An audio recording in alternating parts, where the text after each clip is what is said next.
It's a funny thing about memory. You can spend years building a new life, brick by painful brick, creating something so solid and real that you think you've finally walled off the past. You think the ghosts are gone. But then you're standing outside a heavy glass door, the familiar scent of saffron and reduced wine reaching you even out on the street, and you realize the wall was never there. The ghosts were just waiting. My hand trembles, just for a second, as I reach for the handle. Tonight, I'm not the executive chef. I'm not the owner. I'm just Dara, the family disappointment, walking into a 5-year-old ambush I never saw coming.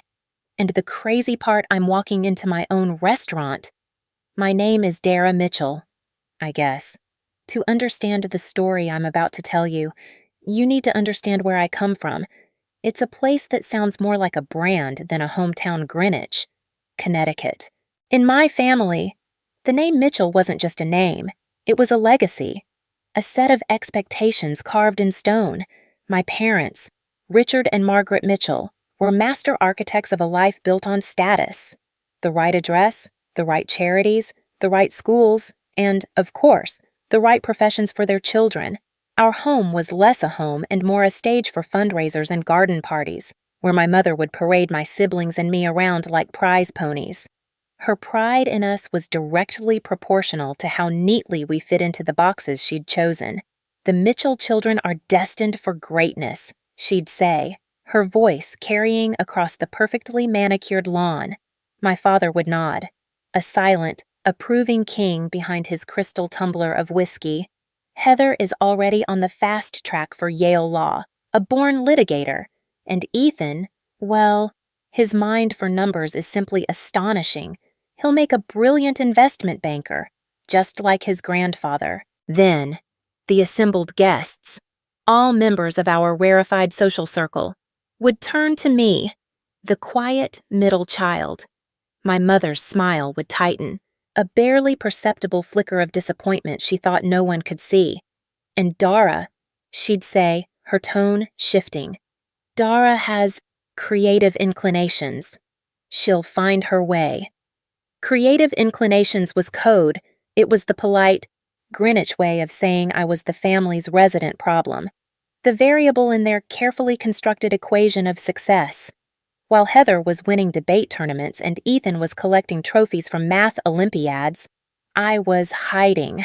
My sanctuary was the one place in our sprawling, sterile house that felt real, that felt alive, the kitchen. It was our housekeeper Elena's domain.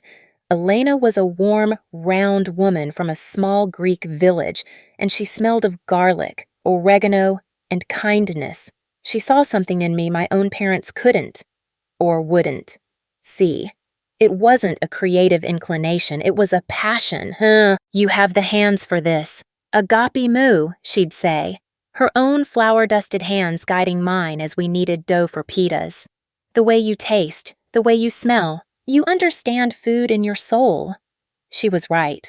The kitchen was where the world made sense to me, the precise chemistry of baking, the intuitive dance of seasoning, the transformation of simple, raw ingredients into something that could bring comfort, joy, and connection. It felt like magic. By the time I was 13, I was secretly developing my own recipes in a worn notebook. By 16, whenever my parents traveled, I was hosting underground dinner parties for my friends, transforming our formal dining room into a boisterous, candlelit bistro. The kitchen was the only place I felt truly myself, the only place I felt powerful. That power, however, didn't translate to the world outside the kitchen doors. During my junior year of high school, I made the mistake of mentioning my dream of attending the Culinary Institute of America. The suggestion was met with a silence so cold it could have frozen water. Cooking is a servant's work, my father finally said, his voice low and dangerous. He didn't even look up from his copy of the Wall Street Journal. Mitchell's hire chefs, Dara, they don't become them. To keep the peace, to be the good daughter for once. I buried my dream. I applied to the business schools on my father's approved list and ended up at Dartmouth, his alma mater. I tried to fit in. I really did. I wore the right clothes, joined the right clubs, and studied subjects that felt as foreign and tasteless as cardboard, but the passion was still there, a pilot light burning stubbornly inside me. I found ways to feed it, taking food science and nutrition electives that I could justify as being complementary to a business administration degree. And my underground supper club was reborn in my off-campus apartment. I'd charge other students for elaborate 5-course meals, using the money to fund secret weekend workshops with local chefs in Vermont and New York. I was living a double life, torn between the person my family expected me to be and the person I knew I was. The breaking point came during my MBA program. I was 6 months into a curriculum that felt like it was slowly suffocating me, my soul shrinking with every lecture on market capitalization and supply chain logistics.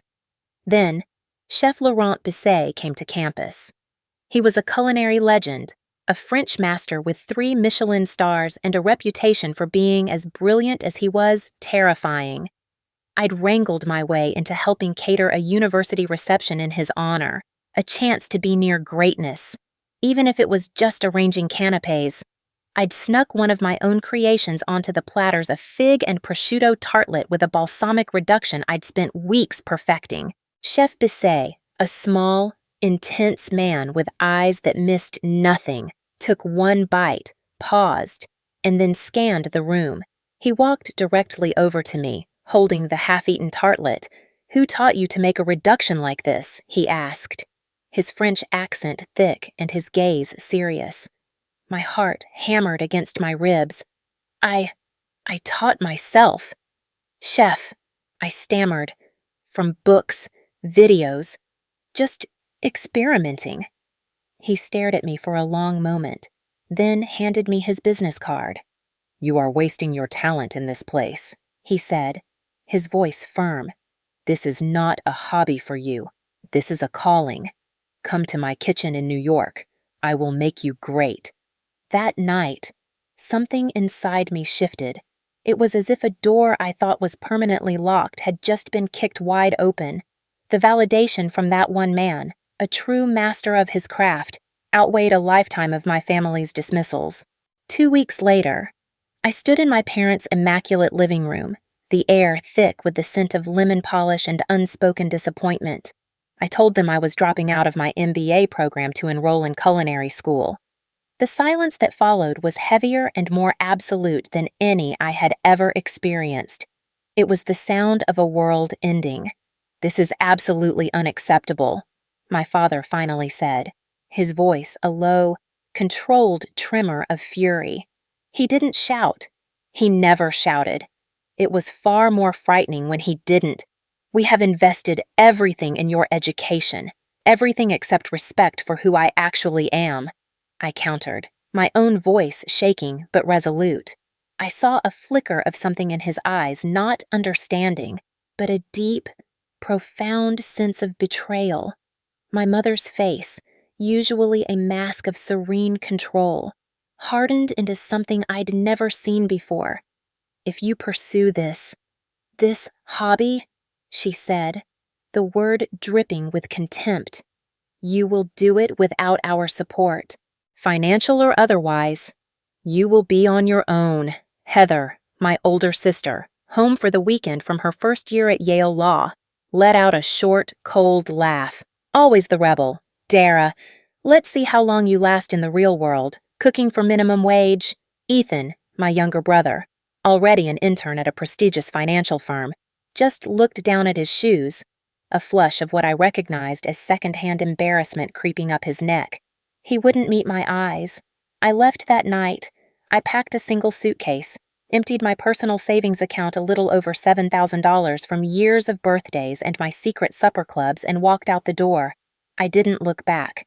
The next 5 years were the hardest, most grueling, and most rewarding years of my life. The reality of being cut off was a brutal, icy shock. My tiny apartment in Queens, shared with 3 other struggling artists, felt a world away from the manicured lawns of Greenwich.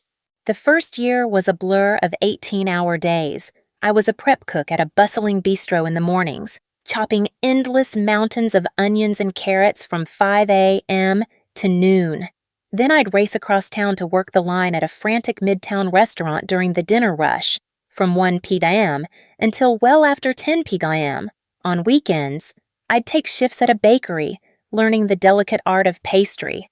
I was fueled by cheap coffee, adrenaline, and a desperate, clawing need to prove them all wrong.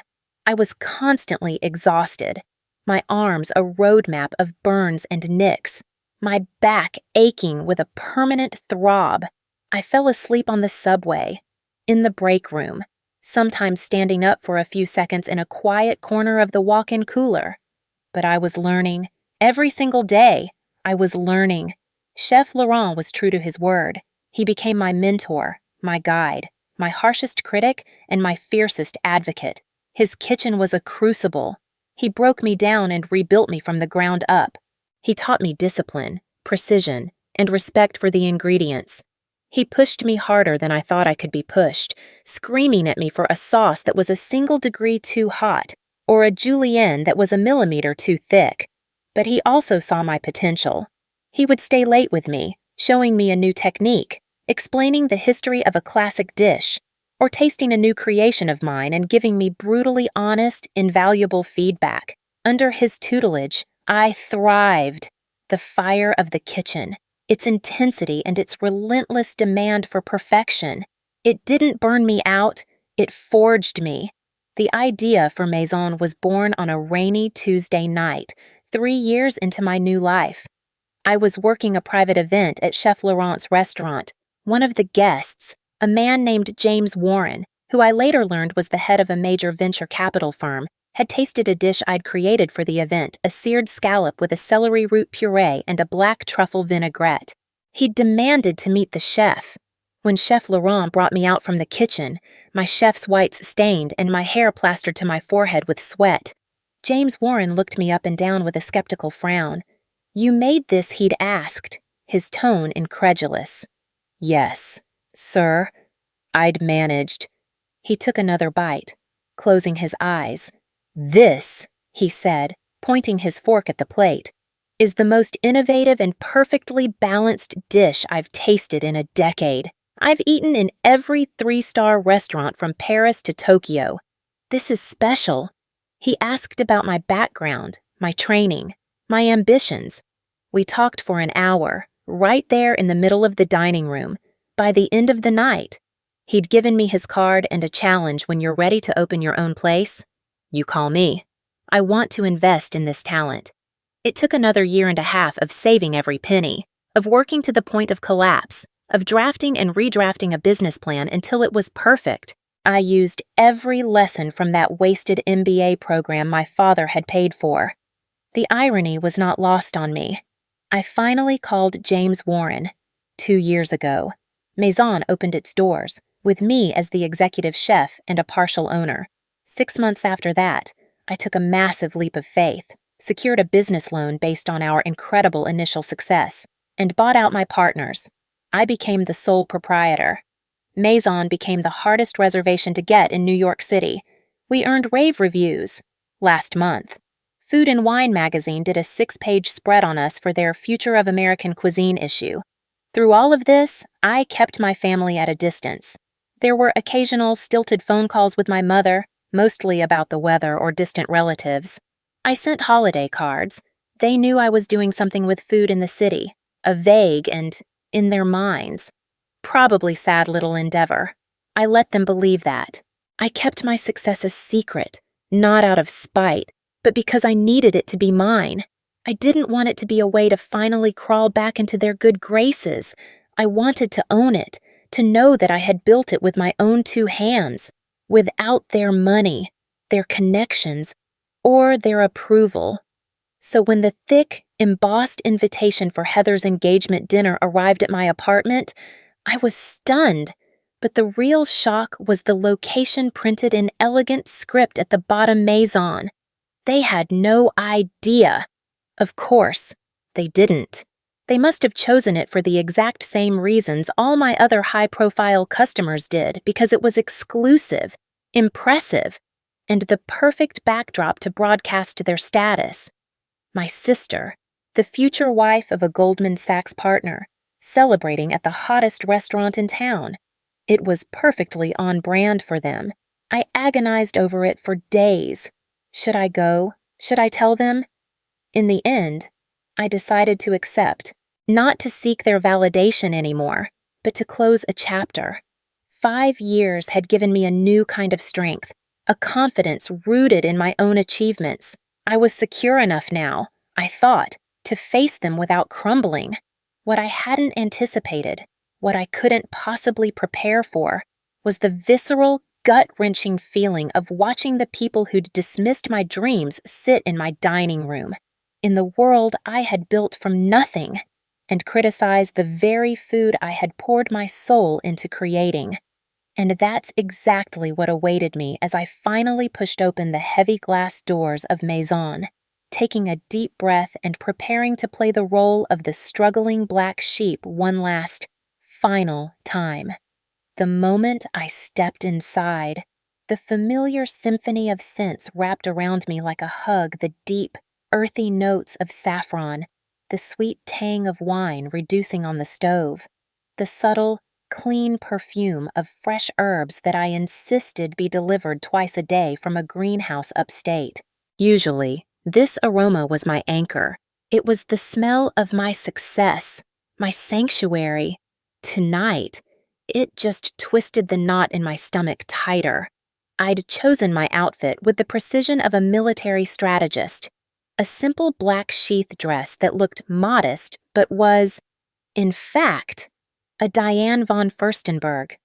A single, delicate strand of pearls that had belonged to my grandmother, Elena's predecessor in our house, the only person besides Elena who had ever encouraged my cooking.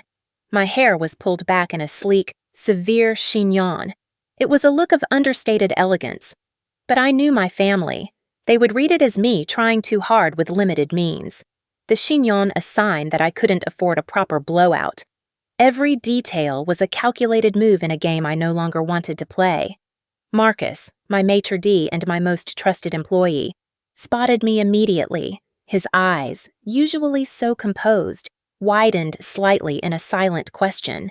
I've known Marcus since my first miserable line cook job. He was a waiter there, and I'd poached him the second I had the funding for Maison. He was more of a partner than an employee. I gave him a subtle shake of my head and mouthed the words, "Not yet." He understood instantly, his expression smoothing back into professional placidity as he turned away. From the entryway, I could see them. They had, of course, requested the center table, the most visible spot in the dining room. They were arranged like a tableau of generational wealth. My mother, Margaret, was a vision in a Chanel tweed jacket, her posture perfect. My father, Richard, was studying the wine list with an exaggerated concentration, as if preparing for a final exam. My sister, Heather, looked radiant and sharp-edged in a dress that screamed New Season Gucci. Next to her sat a man I didn't recognize, but I knew instantly he was the fiancé, Bradley.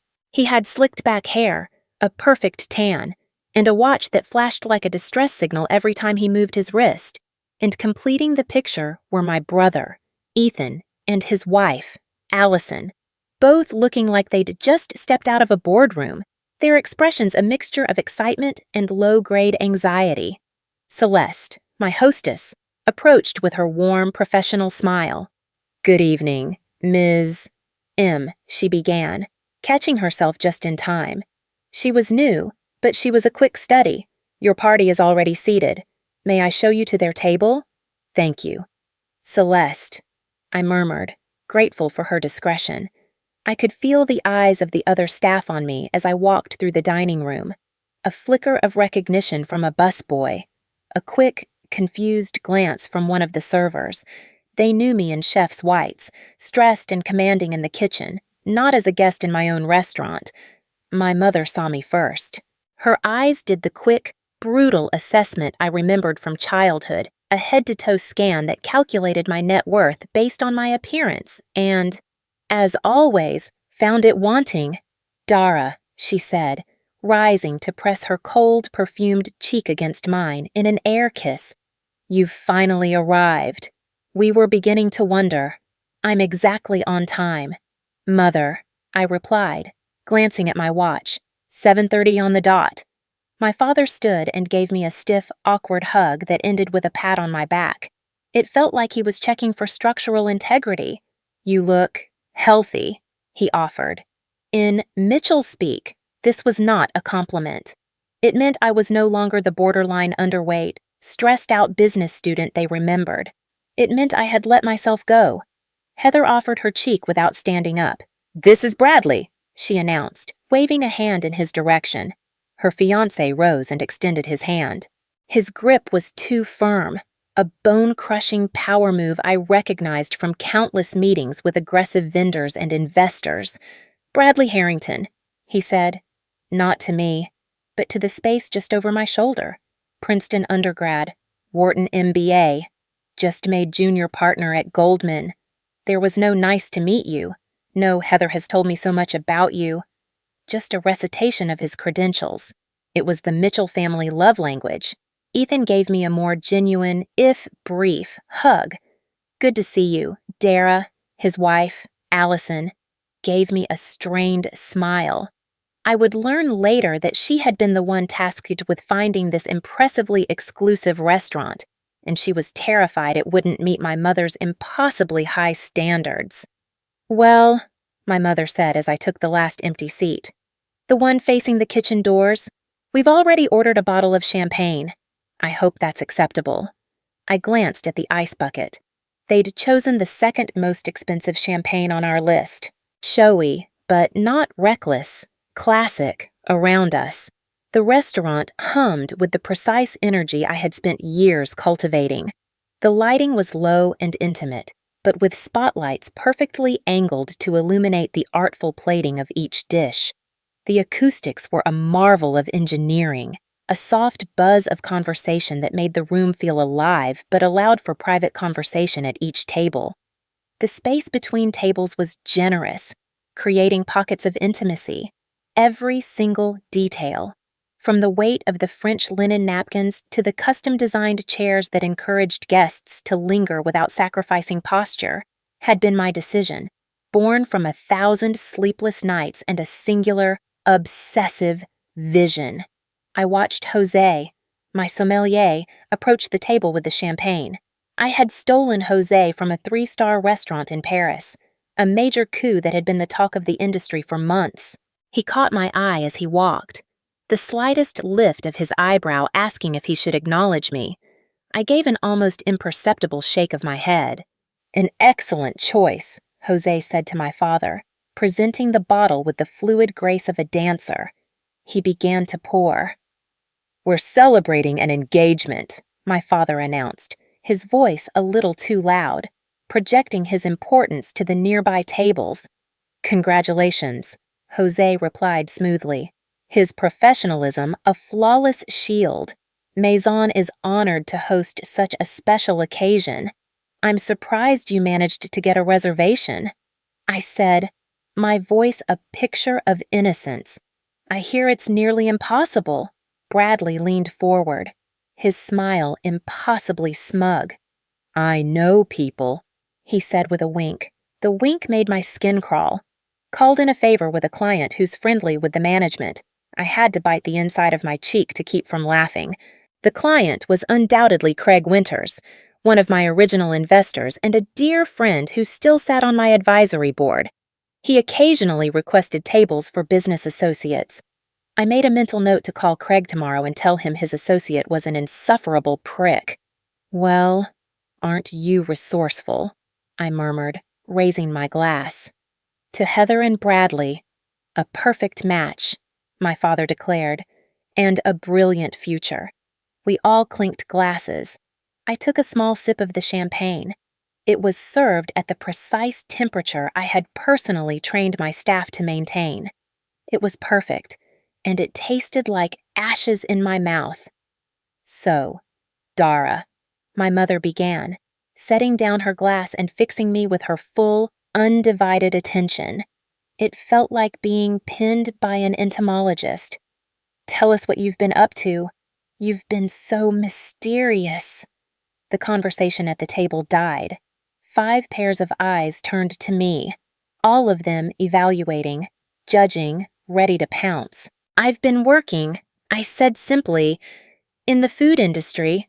Heather let out a long, theatrical sigh, as if I'd just admitted to a hopeless addiction. "Still, with that cooking phase, Dara, I thought for sure by now you'd have moved on to something more substantial. Not everyone is cut out for the corporate world." "Heather," Ethan added. It was meant as a defense, but it came out sounding like a criticism, a confirmation of my lesser abilities. Bradley looked at me with genuine confusion, as if trying to comprehend a foreign species. "So what is it you do?" "Exactly. Are you a line cook?" "Catering various roles." I answered vaguely, taking another sip of champagne. "I've worn a lot of different hats over the years." "Well, we're just glad you're managing to support yourself," my mother said, her voice dripping with a false, pitying graciousness I knew all too well. "Though, of course, our door is always open if things get too challenging for you." Just then, Jessica, one of my most experienced and intuitive servers, approached the table. She carried a tray with 7 small, exquisite bites. It was the amuse-bouche, a gift from the kitchen to start the meal. Tonight, it was a sphere of compressed watermelon topped with a dollop of fermented black garlic aioli and a single, perfect micro-basil leaf I'd sourced from a specialized urban farm in Brooklyn. "Compliments of the kitchen," Jessica announced, her voice calm and clear as she carefully placed one in front of each of us. Her eyes met mine for a brief, fleeting second, a flash of solidarity, before she seamlessly slipped back into her professional role and retreated. Heather stared down at the single, perfect bite on her plate. Is this all she asked? Her lip curling in disappointment. "I'm starving." "It's an amuse-bouche, Heather," I explained, my patience already wearing thin. "It's meant to amuse the mouth, to open the palate. The meal hasn't actually started yet." "I know what an amuse-bouche is." "Dara," she snapped, her voice sharp. "I'm not some culturally illiterate moron just because I chose a career in law instead of playing with food." I watched them eat my creation. My father popped the whole thing in his mouth at once, chewing for a few seconds before swallowing, barely tasting it. My mother took the smallest, most delicate bite possible, her mind no doubt calculating the caloric content. Ethan and Allison, to their credit, seemed to genuinely savor it, their expressions thoughtful. Bradley made a show of analyzing the flavor profile, swirling it in his mouth like he was tasting a fine wine. Interesting notes of umami," he declared, using the term incorrectly. A bit aggressive on the palate, but a bold choice.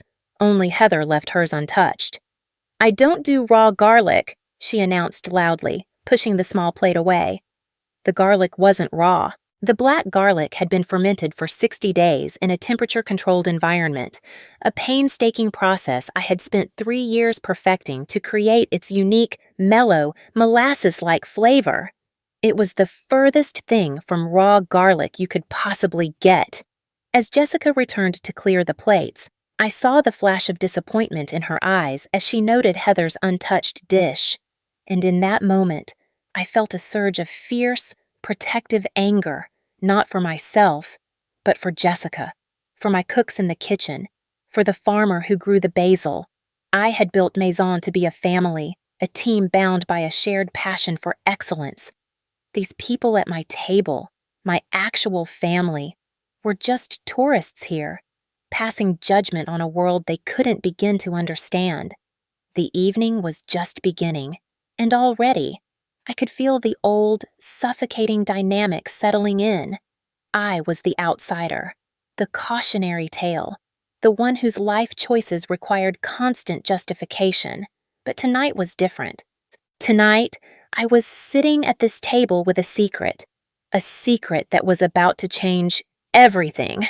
"So, tell us about the wedding plans," I said, deliberately steering the conversation back to Heather as our first course arrived. It was a dish I was particularly proud of, a celebration of early summer heirloom tomatoes from a farm upstate, still warm from the sun, served with house-made ricotta, drizzled with a basil oil we made fresh every morning, and garnished with toasted pine nuts. It had taken me months to get the balance of that dish just right. Heather brightened instantly, the spotlight shifting back to her. Oh, it's going to be fabulous. We've booked St. Thomas Church, of course, and the reception will be at the plaza. We've invited 400 guests, though Mother thinks we should cut it down to 350. The guest list is getting so unwieldy. The Astor Williamses aren't speaking to the Bennetts since that unfortunate incident on the yacht in St. Bart's, my mother interjected, her brow furrowed with the gravity of the problem. So we can't possibly seat them in the same ballroom quadrant. I had to hide a smile behind my napkin. The sheer life-or-death importance they assigned to these social machinations never ceased to amaze me. 400 seems like a lot, I ventured, taking a bite of my tomato salad. The sweetness of the tomato, the creaminess of the ricotta, the peppery bite of the basil oil, it was perfect. Bradley leaned forward, resting his arm possessively on the back of Heather's chair. It's not just a celebration, Dara. It's a networking event. Half of those invitations are relationship investments. Precisely. My father agreed, pointing his fork at Bradley. Bradley understands the social capital involved. A wedding of this caliber opens doors. Then Heather's eyes, sharp and predatory, swiveled back to me. And what about you? Dara, any prospects on your horizon, or are you still too busy with your cooking? I noticed she had barely touched her food, merely pushing the vibrant tomatoes around her plate with a look of profound disinterest. I'm focused on my career right now. I answered simply, career. Ethan repeated the word and let out a small, almost pitying laugh. Is that what we're calling it now? My mother jumped in, her voice taking on a tone of patronizing concern. Dara, dear, surely at 29 you're thinking about settling down. Time does march on. There's that lovely son of Margaret Whitley's. He's in hospital administration. I believe a very stable, respectable field. I'm not looking to be set up. Mother, well, you can't afford to be too picky, she persisted, her voice dropping slightly. Your options will become more limited with each passing year, especially in your situation. Before I could respond, Jessica appeared to clear the first course plates. I'd barely tasted my own dish, the tension at the table having soured my appetite. Was there a problem with the dish? Madam Jessica asked Heather politely, noting her nearly full plate. Too acidic, Heather replied dismissively, not even making eye contact with her. And the tomatoes could have been riper. I bit my tongue so hard I tasted blood.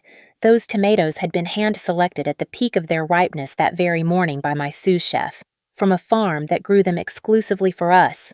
The acidity of the dish was a carefully calibrated element, meant to cut through the richness of the ricotta. I'm so sorry to hear that, Jessica said, her voice a perfect mask of diplomatic regret. I will be sure to inform the kitchen. She shot me a quick, almost imperceptible glance as she turned away, a look that said, Are you okay? I gave a tiny nod. The second course arrived seared diver scallops with a brown butter emulsion, English peas, and pickled ramps. It was a spring special I had just added to the menu, a delicate and complex dish. Now this looks more promising, my father declared, digging in with enthusiasm. Bradley swirled his wine, a Sancerre that Jose had chosen to pair with the course. The wine list here is decent, he announced to the table. Not exceptional, but passable for a place of this type. I saw Jose, who was standing near the service station, stiffen slightly. Jose had been nominated for a James Beard Award for his wine program last year. He had turned down offers from legendary restaurants around the world to come work with me, drawn by the creative freedom I offered him. Passable. The word hung in the air, thick with arrogance. Allison, perhaps sensing the rising tension, tried to be inclusive. So, Dara, she began. "Ethan mentioned you're working in food, but you never really said, what is it you actually do before I could formulate a vague, non-committal answer?" Heather cut in, her voice dripping with condescension. "She's probably a hostess somewhere. Right. Dara, putting that fancy business degree to good use by seating people and handing out menus. Actually, and there's no shame in that," my father interrupted, managing to sound both magnanimous and deeply disappointed at the same time. "Everyone has to start somewhere. Though, after 5 years, I would have expected some advancement." "I've advanced," I said quietly. To what assistant manager at an Applebee's Heather laughed at her own joke. Bradley chuckled along with her. "Heather," Ethan warned, a rare flash of defensiveness on my behalf. "What, I'm just being realistic," she retorted, turning on him. She's the one who chose to abandon her education and a guaranteed future for this little passion project. Actions have consequences. I took a slow, deliberate sip of my Sancerre, letting the crisp, mineral notes center me. "And how is law treating you?" "Heather, are you still at Henderson and Block?" Her expression tightened for a fraction of a second. "I'm between positions at the moment. Actually, taking some time to focus on planning the wedding." She was working far too many hours. Bradley interjected smoothly, placing a hand on her arm. "I told her, my wife doesn't need to kill herself at some soulless firm. Once we're married, she can focus on charity work. Sit on a few boards, like my mother." I saw it then, a brief, unguarded flicker of something in Heather's eyes. It looked like resentment, or maybe frustration. It was gone in an instant, replaced by a placid, agreeable smile. But I had seen it. The third course arrived, a pasta dish that had become one of our signatures, one that had been praised in the Food and Wine article. Hand-rolled tagliatelle with crispy pancetta, spring peas, and a hint of mint. "The portion size here is simply ridiculous," my mother commented, looking down at the artfully coiled pasta in the center of her bowl. "All this expense for 3 bites of food? It's a tasting menu." "Mother," I replied, my voice flatter than I intended. "It's about quality, not quantity. The menu is designed to take you on a journey through multiple flavors and textures. In my day, a restaurant gave you a proper meal for your money," my father grumbled. "This whole new cuisine nonsense is just an excuse to charge people more for less food." I watched in silent horror as Bradley, instead of twirling the delicate pasta strands, chopped them up with the side of his fork, turning my carefully crafted dish into a mangled heap. "So, how exactly are you affording a place like this on a food service salary?" Heather asked, her voice suddenly sharp and accusatory. She had found a new angle of attack. "This is one of the most expensive restaurants in the city." "Dara," I felt the familiar heat rise in my cheeks. All eyes were on me again. "I manage my finances carefully," I replied, my voice tight. "Oh, please," she scoffed, leaning forward across the table. "A single dinner here costs more than you probably make in a week. Who are you dating? Is he paying for this?" "I'm not dating anyone," I said through gritted teeth. "Then how can you possibly afford it?" she pressed, relentless. "Are you in debt? Are you maxing out your credit cards just to keep up appearances for one night?" "Heather," Ethan warned again, his face a mask of discomfort. "No, I want to know," she insisted, her voice rising. "We all rearranged our lives to be here tonight, at this incredibly exclusive place that she suggested I didn't suggest it. I cut in. Allison did." Allison shrank in her seat, looking mortified. Heather ignored me. "And I want to know how she's paying for it. Either she's being completely financially irresponsible, or she's not being honest about her situation." The fourth course arrived at that moment, a saving grace. It was a perfectly cooked duck breast with a cherry gastrique and a bed of nutty farro.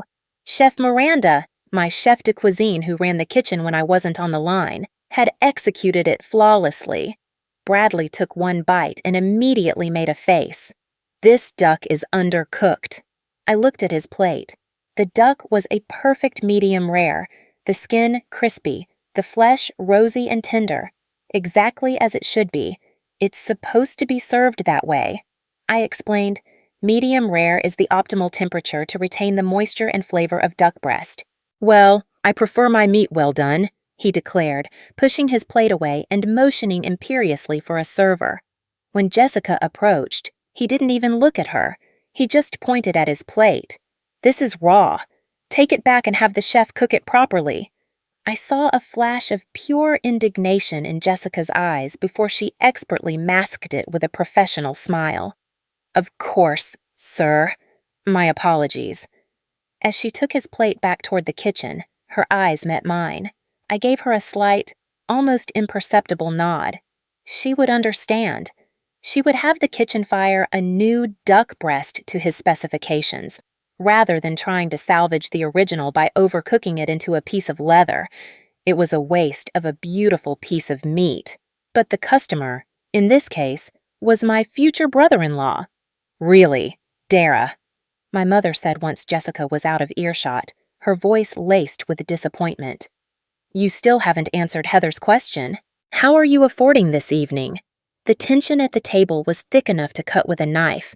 I could feel the old tightness in my chest, the familiar sensation of being backed into a corner, judged, and found wanting before I'd even had a chance to speak. The insecure young woman I used to be would have crumbled. She would have stammered or cried or made up some lie. But I wasn't her anymore. I had built this room. I had designed the chairs they were sitting on. I had created the food they were so casually dismissing.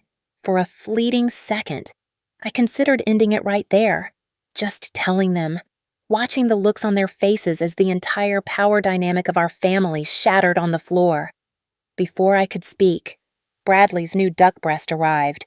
It was cooked well done, as requested, and I could see from across the table that it was dry and tough. "Much better," he declared with a satisfied nod after sawing off a piece. My father, emboldened, signaled for the wine list again. "Let's order another bottle. Something a little more impressive this time." When Jose brought the leather-bound list, my father made a great show of perusing it before pointing to one of our most expensive and rarest bottles, a Bordeaux priced at over $800. "This one should be adequate," he announced. I knew that bottle intimately. I had sourced it myself on a trip to France last year, meeting with the vintner in his dusty, ancient cellar. It was a spectacular wine, a true masterpiece, but it was completely wrong for the courses we had left. It would overpower everything. "May I suggest something else that might pair better with the dessert course?" I ventured gently. My father waved my suggestion away with a dismissive hand. "I think I know my wines." "Dara?" I caught Jose's eye. He was silently asking for direction. I gave him a small, resigned nod. Let him have his overpriced, poorly paired wine. This wasn't the hill I was going to die on. The real battle was yet to come. The rest of the meal passed in a blur of passive-aggressive jabs and backhanded compliments. The cheese course was a bit pungent. My dessert, a deconstructed lemon tart that was my personal pride and joy, was trying too hard to be clever. By the time the coffee was served, I was emotionally drained. The double burden of enduring my family's condescension while simultaneously watching them trample all over my life's work was almost more than I could bear. And then came the moment I had been both dreading and, on some level, anticipating.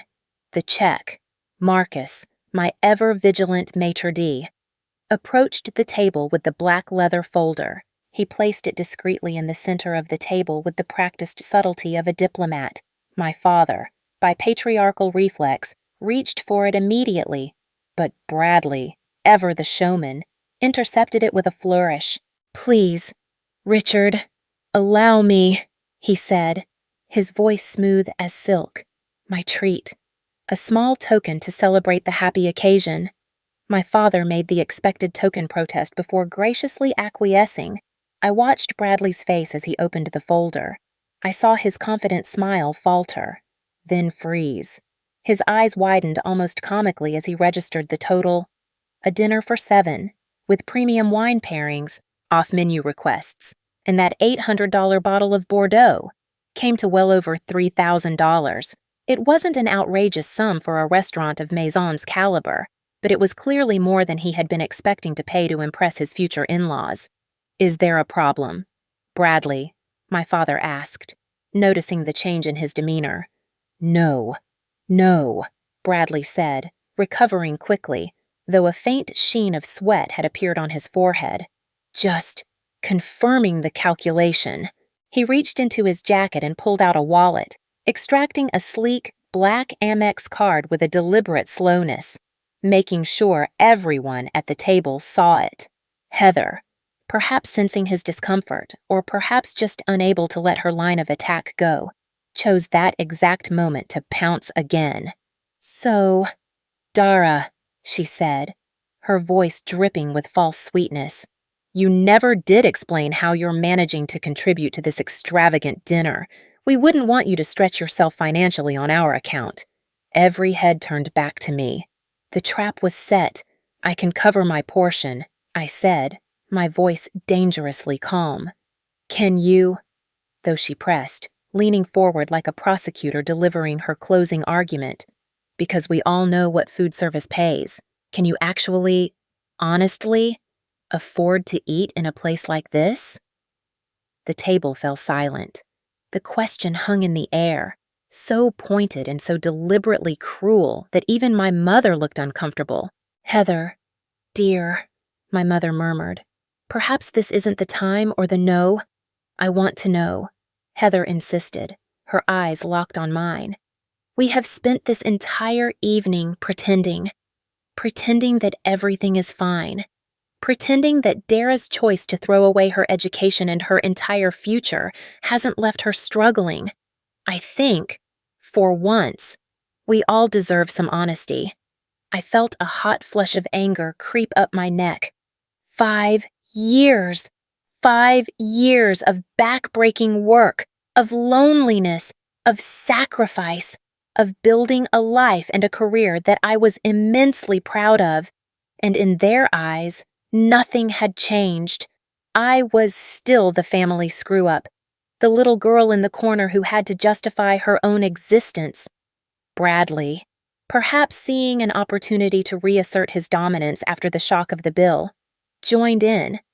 "Look, if you need a little help with your share, just say so," he said, trying to sound magnanimous. "There's no shame in it." "I don't need any help," I said, my voice now as sharp as a chef's knife. "Then how are you paying for it?" Heather demanded again. "A meal here costs more than you make in a week." I opened my mouth. I was going to end it. I was going to tell them everything. But before I could get a word out, Bradley, who was still staring at the bill, frowned. "Wait a minute," he announced, a note of triumph in his voice. "There's a mistake here. They've only charged us for the beverages. They forgot to put the food on the bill." He snapped his fingers in the air, a gesture I despise and have expressly forbidden my staff from ever responding to. "Excuse me, server, there's an error on our check." And then, as if on cue, Marcus appeared at the table. His timing was, as always, impeccable. He had likely been watching the entire drama unfold from his post at the front of the restaurant, waiting for my signal. "Is there a problem, sir?" Marcus asked, his voice the epitome of calm professionalism. "Yes, there's a problem," Bradley said, thrusting the bill toward him. "Your staff forgot to charge us for the meal. You only billed us for the wine." Marcus took the folder. He glanced at the bill. Then he looked directly at me. His expression was a silent question. "Is it time?"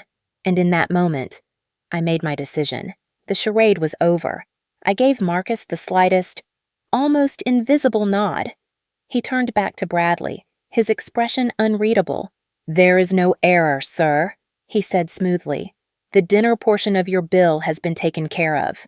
My father frowned, by whom Marcus's professional demeanor finally broke. He turned to me, and a warm, genuine smile spread across his face. It was a smile of pride, of loyalty, of shared victory. "Welcome back, Miss Mitchell," he said, his voice clear and loud enough for the whole table to hear. "Your usual table in the private dining room is ready for your meeting with the investors. Would you like me to handle this situation first?" The silence that fell over the table was not like the silences before. This one was absolute, profound, and heavy with the sound of 6 different realities simultaneously shattering.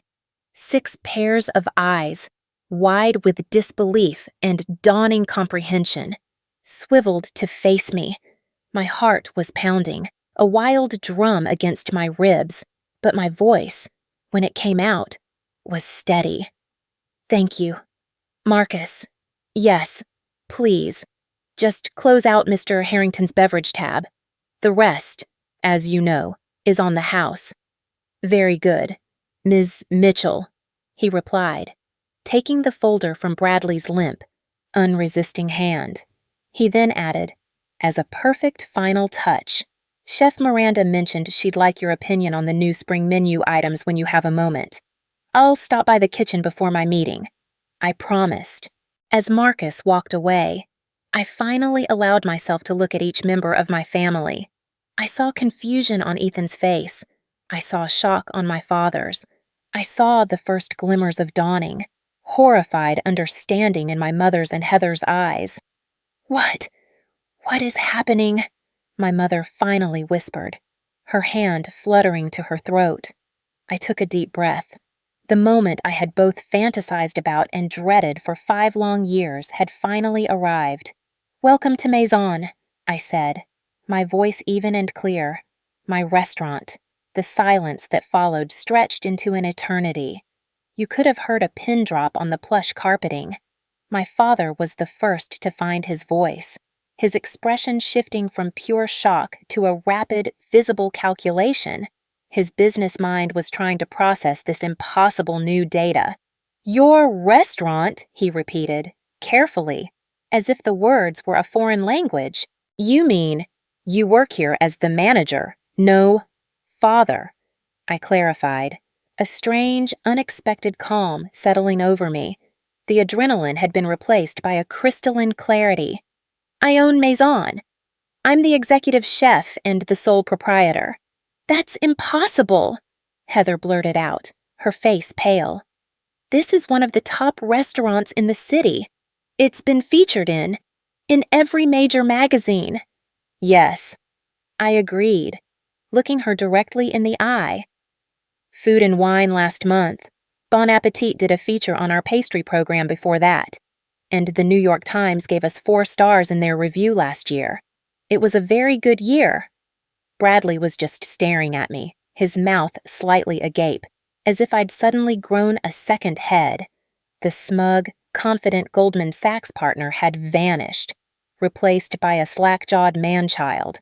"But you said you worked in food," he stammered. "You were so vague about everything." "Because I wanted to see," I said, my gaze sweeping across the entire table, landing on each of them in turn. "I wanted to see how you would all treat me if you thought I was still the same struggling girl who left home 5 years ago. And tonight, you've all made that abundantly, painfully clear." My mother's hand went to her Chanel jacket, a reflexive gesture of smoothing away a social wrinkle. "Darling," she said, her voice strained. "Why wouldn't you tell us an accomplishment like this?" The way she lingered on the word accomplishment said everything. My passion was a hobby. My success, however, was an accomplishment, something tangible, something she could boast about at her garden parties. Success made my choices retroactively acceptable in a way my happiness never could. "Would you like the full story?" I asked, not waiting for an answer. I leaned forward, resting my elbows on the table, a table I had chosen, in a room I had designed.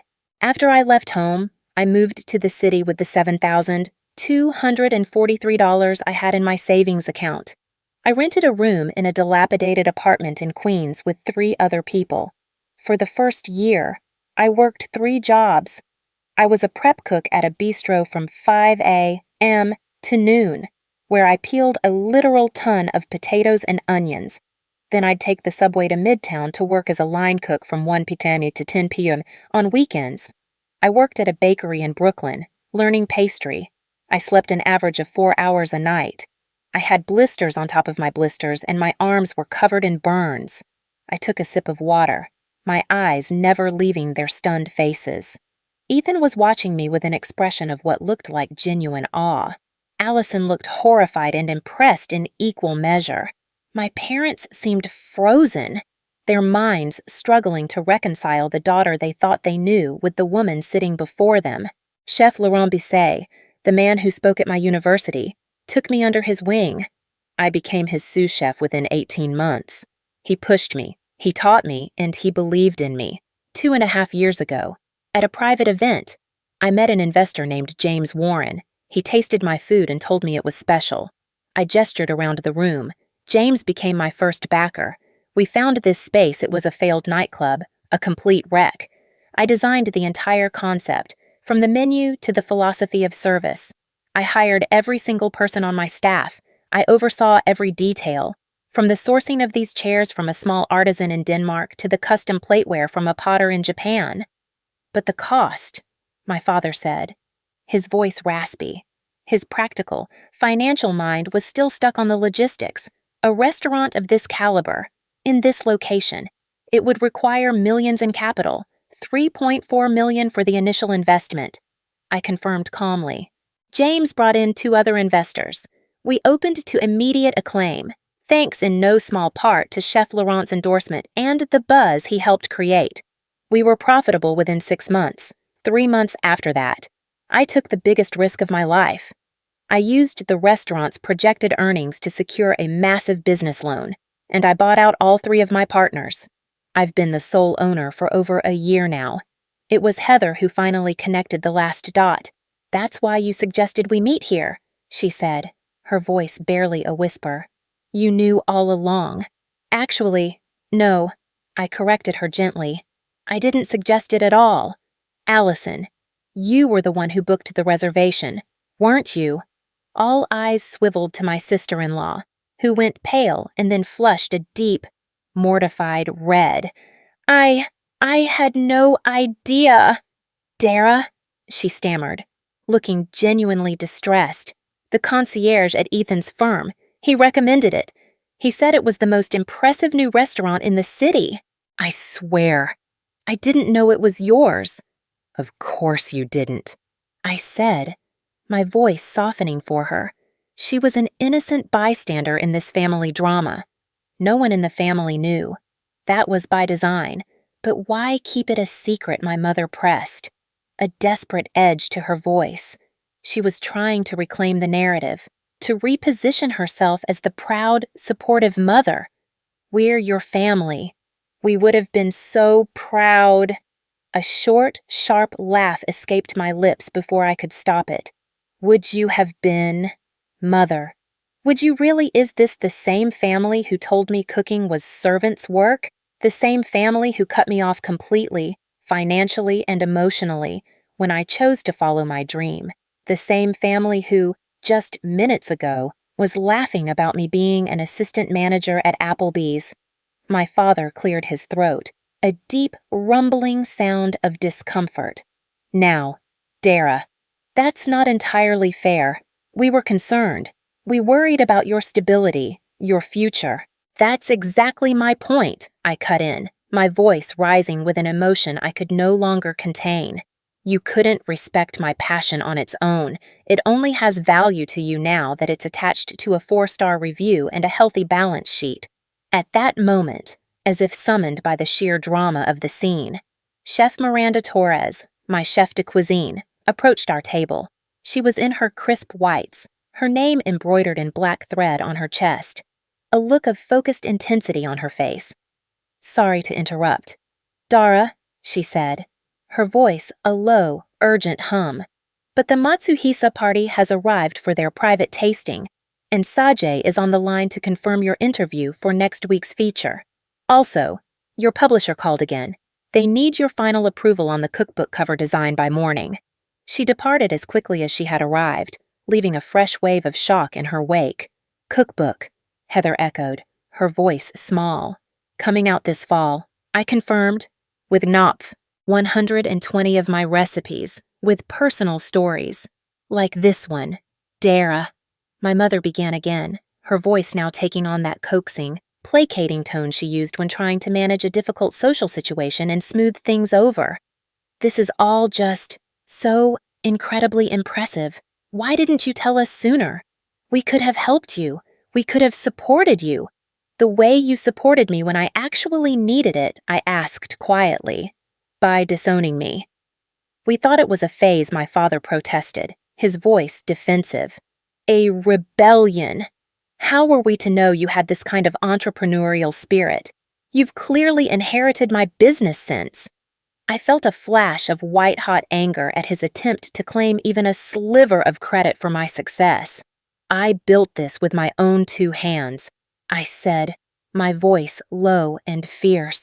I built it without your money, without your connections, and without your approval. I built this in spite of you, not because of you. Bradley, who had been conspicuously silent, suddenly saw a new angle, an opportunity. A cookbook deal, he said, his eyes gleaming with a familiar, predatory light. That must come with a substantial advance. And this place, he gestured around the now quiet dining room, his earlier criticisms completely forgotten. The revenue stream must be significant. Do you have plans for expansion, a second location, a restaurant group, perhaps my firm? We specialize in hospitality investment. I have some contacts that might be very interested. I couldn't help it. I laughed. A real, genuine laugh, born of the sheer, unadulterated absurdity of it all. He had spent the entire evening treating me like dirt, and now he was trying to pitch me. I'm doing just fine with my current advisors. Bradley. But thank you for the offer, I said, my smile feeling sharp. Heather shot him a look of pure venom before turning back to me. So all this time, she said, her voice hard, while we thought you were struggling, you were building this. Yes, I said simply. And tonight, she continued, her eyes narrowing, tonight you let us sit here. You let us criticize your food, your wine, your portion sizes. You let us make fools of ourselves, knowing the whole time that it was all yours. I didn't let you do anything. Heather, I replied, I just created a space for you to be yourselves. I wanted to see who you really were when you thought no one important was watching. And now I know. That seems manipulative, she snapped, though I could see the deep, burning shame behind her anger. More manipulative than cornering me and demanding to know how I could possibly afford to eat at your table, I countered. More manipulative than suggesting I must be in debt or using a rich boyfriend to pay my way. You weren't concerned about me tonight. Heather, you were reveling in what you thought was my failure. The only thing that's changed is that you've discovered you were wrong. The restaurant was nearly empty now. The last few tables were paying their checks, the staff beginning the slow, methodical process of closing for the night. Jose approached with a bottle of cognac and a single, delicate glass. Your special reserve, Ms. Mitchell, he said quietly, placing it on the table. For your investors' meeting, and Chef Miranda says the kitchen is ready for you whenever you are. Thank you. Jose, I said, tell Miranda I'll be there in 10 minutes. As he left, I turned back to my stunned, silent family. I pushed my chair back and stood up. I have a business to run, I said. Thank you for coming to my restaurant this evening. Dara! Wait, my mother said, her voice cracking. She stood up quickly. Don't leave like this. We should be celebrating your success. Perhaps we could all have brunch this weekend to properly catch up. I looked at her, and for the first time, I didn't see the intimidating, judgmental matriarch of my childhood. I saw a woman who was flustered, out of her depth, desperately trying to salvage her pride and her place in a narrative that had just been stolen from her. I'll think about it, I said. It was the most I could offer, but right now, I have real investors waiting and a kitchen to oversee. I turned to leave, to walk away from the table and toward the life I had built. Dara. It was Ethan's voice. He had stood up, too. For what it's worth, he said, his voice quiet and sincere. This is incredible. What you've built here. It's truly remarkable. And I'm sorry. I'm sorry for not standing up for you, then and now. Of all the reactions, his felt the most genuine, the least colored by self-interest. I gave him a small, appreciative nod, and then I walked away, leaving them sitting in the middle of my world. The dynamics of our family irrevocably, fundamentally, and permanently changed forever. I hadn't made it 10 steps toward the private dining room when I heard the frantic click of heels on the polished wood floor behind me. I turned. It was my mother, hurrying to catch up, her carefully composed facade finally beginning to crumble. "Dara, please," she said, her voice low and urgent, mindful of the few remaining guests and my staff. "You can't just drop a bomb like that and walk away. We need to talk about this. As a family." I glanced toward the frosted glass doors of the private room.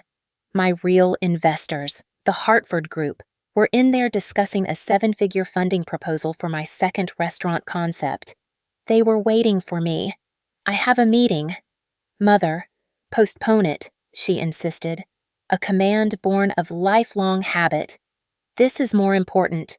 This is about family. Family hasn't been a priority for the past 5 years," I said, my voice steady but cold. "My business commitments don't suddenly become optional just because you've decided my career is finally respectable enough for your attention." The rest of them had followed her, clustering awkwardly near the host stand like a flock of bewildered, well-dressed sheep. My father looked profoundly uncomfortable, his hands shoved in his pockets. He was a man used to being in control of every room he entered. This was foreign territory. Heather's expression was a confusing mix of raw resentment and a dawning, grudging respect. "Perhaps we could continue this conversation tomorrow," my father suggested, slipping into his default problem-solving tone, "Dinner at our house.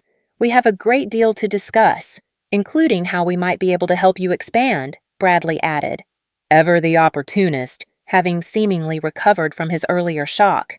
"My firm specializes in strategic growth for luxury brands.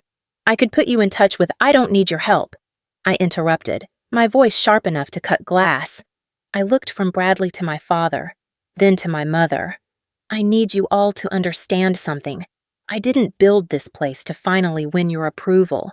I didn't endure what I endured so I could one day sit at a table with you and say, 'I told you so.' I built this because it is what I love. It is who I am. The fact that it's successful doesn't make my passion any more valid than it was the day I left your house with one suitcase and a broken heart." My mother flinched as if I'd struck her. "No one is saying that. Darling." She backpedaled, her hand fluttering nervously. "We are simply proud. We're so proud of what you've accomplished." "Are you proud?" "Mother," I asked, my voice dropping to a near whisper. "Or are you just relieved that my life choices no longer embarrass you at the country club?" Her sharp intake of breath told me I'd hit the mark. "That's unfair," my father interjected. "We have always wanted what was best for you." "No," I corrected him calmly. "You wanted what aligned with your vision of what was best. There is a profound difference." Just then, Miranda appeared at my side again, a silent, steadying presence. "The Hartford Group is asking if you'll be joining them soon." "Chef," she said quietly. 5 minutes. I promised her. She gave a curt nod and retreated, her presence a clear signal that my other life, my real life, was calling. I turned back to my family. "I need to go." It was Heather who stepped forward then, her arms crossed over her chest, her usual armor of sarcasm gone. "Dara, I owe you an apology," she said, the words sounding stiff and unnatural on her tongue. "The things I said tonight, they were unkind." "They were honest," I replied. "Not unkindly. That's the one gift you gave me tonight. I got to see exactly how you all truly view me, without the polite social filters. And now, I know where I stand. That's not fair, Ethan said, moving to stand beside Heather. People make judgments based on the information they have. We didn't know. You didn't know I was successful. I clarified, but you knew I was passionate. You knew I was working hard. You knew I was pursuing something that mattered to me, for family. That should have been enough to warrant basic human decency and respect. A heavy, suffocating silence fell over the little group. The truth of my words hung in the air, undeniable and deeply uncomfortable. It was my father who broke it. "You're right," he said, his voice gravelly.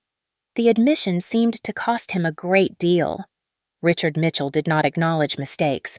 "We should have supported your passion, regardless of its financial outcome. We failed you in that." "So where do we go from here?" my mother asked, her voice filled with a genuine uncertainty I had never heard from her before. I let out a long, slow breath, considering the question. For 5 years, I had defined myself in opposition to them. Their disapproval had been the fuel in my engine. Now, with that disapproval gone, replaced by this fumbling attempt at reconciliation, I felt adrift, despite everything. They were my family. The hurt was a deep, intricate part of our shared history, but so were the scattered moments of love and connection from a lifetime ago. Complete estrangement had never been the goal. I'd just wanted enough space to breathe, to build my own life without the weight of their judgment. "I don't know yet," I answered honestly. "I really don't. But tonight has made one thing perfectly clear. If we are going to have any kind of relationship moving forward, the terms have to be different. They have to be mine. I am not the family failure crawling back for forgiveness. I am a successful chef and a business owner, and I will be treated with the same respect you would give any other professional." "Of course," my father agreed immediately, nodding. "And that means no more setting me up with the sons of your friends," I said, looking at my mother. "No more unsolicited career advice. And absolutely no attempts to leverage my restaurant for your own networking purposes," I added, with a pointed look at Bradley, who had the good grace to flush and look at the floor. What about the wedding?" my mother asked tentatively. "What about it?" Heather looked at me, her eyes vulnerable for the first time I could remember. I'd still really like you to be there," she said, "as my sister, not as whatever we thought you were before tonight." I looked at her, really looked at her, and saw past the years of bitter rivalry. I saw the little girl I used to build forts with, the teenager who covered for me when I snuck out of the house. The connection was buried under years of resentment, but it was still there. "I'll be there," I said. And then an idea bloomed in my mind. An offering, a bridge, and if you'd like, I can host the rehearsal dinner here. At Maison, I saw their eyes widen. "As my gift to you and Bradley." "You would do that," Heather whispered, incredulous. After everything." "You're still my sister," I said simply. "But let's be clear. This isn't about me trying to buy my way back into the family's good graces. This is an offer from me, on my terms, of something I am proud of and want to share with you." "I understand," she said quietly. "And thank you. I would be honored." A small, genuine smile passed between us, the first in over a decade. "Now," I said, turning toward the private dining room, "I really do have to go." "Of course," my father said, nodding again. "Your business comes first." I paused. "Not always," I corrected him. "But tonight, it does." As they gathered their coats and bags to leave, I added one more thing. "I'm free for brunch on Sunday." My mother's face lit up with relief. "But not at your club.